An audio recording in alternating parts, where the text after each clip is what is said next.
parents plays a big role pagdating sa paghubog sa kanilang mga anak. At ngayon, marami ng organization at platform na makakatulong sa growth at talent ng mga kabataan, kagaya na lamang ng mga talent academies. Panoorin po natin ito.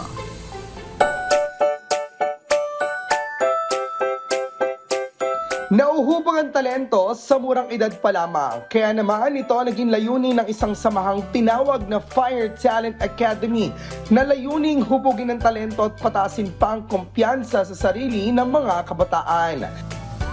Nowadays have access to social media which they get their influences. So majority of the times marunong na kumanta, sumayaw, mag-modeling, mag-ina-inarte yung mga kids natin. So all we have to do is to support them, nurture them, because if we do, kung sa bahay pa lang nagsisimula na po yung love and caring, magiging maganda po yung labas ng bata sa labas ng bahay.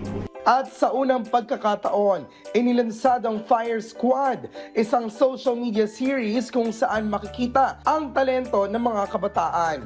Mula sa 500 applicants na nais mapabilang sa Fire Squad, ay na pong kabataan na napabilang sa first batch.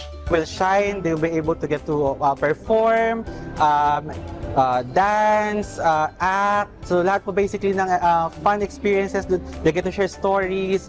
Mahalaga ang suporta ng mga magulang sa paghubog ng talento ng mga bata sa pamamagitan ng pakikinig sa kanilang mga activity na nais silang gawin at pag-expose sa kanila sa iba't ibang sports, arts o music activities para matulungan sila na madiskubre pa ang kanilang sarili.